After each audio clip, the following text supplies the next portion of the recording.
they are more expensive. You're going to have a heck of a depreciation hit when you buy it if you do go to sell it. The insurance tends to cost a little bit more because they're more expensive and they're new. And then you got to worry about sales tax too. Ladies and gentlemen, welcome to Blackbird Motor Works' first ever YouTube video. In this video, our head mechanic Jason is going to be breaking down the facts between buying a used car versus a brand new car. Jason has years of experience working in the car mechanic industry, and I believe you'll find this video very helpful if you're looking to buy a car. So, without further ado, let's get right into the video. Okay, I would say either is fine.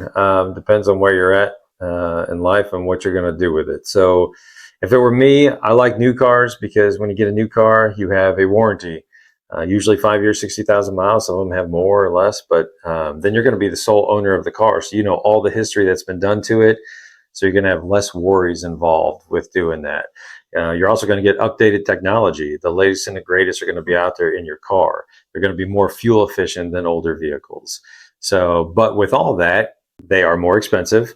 You're going to have a heck of a depreciation hit when you buy it if you do go to sell it. The insurance tends to cost a little bit more because they're more expensive and they're new.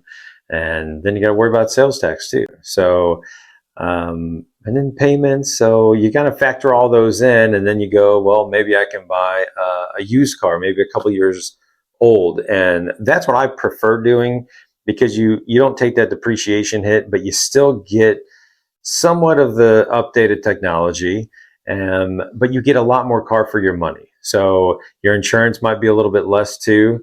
And the downside to that is you don't know the full history. Now, if you buy a car that's 2 or 3 years old, it's not going to be that big of a deal. But if you buy a car that's 5, 6, 10, 15 years old, you need to know the history of the car. And if you don't, it can be a little sketchy. So that's the uncertainty there that I would worry about. But if you do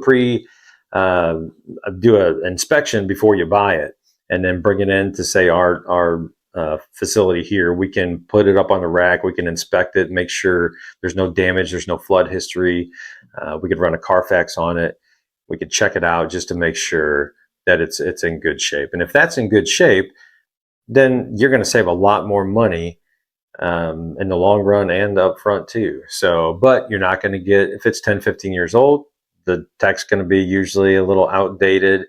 You are going to have maintenance costs that are a lot more than a new car, but you're not making those huge payments. So it kind of weighs itself out. So to each their own, but I would suggest getting a car that's maybe 3 to 5 years old. That's usually a pretty good spot because you know most people take care of their cars for the first couple of years anyway, and then you're going to get a lot more value for your money.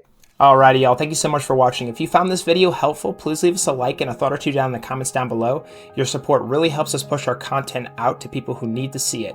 Once again, thanks so much for watching, and we'll see you on the next one. Have a great rest of your day.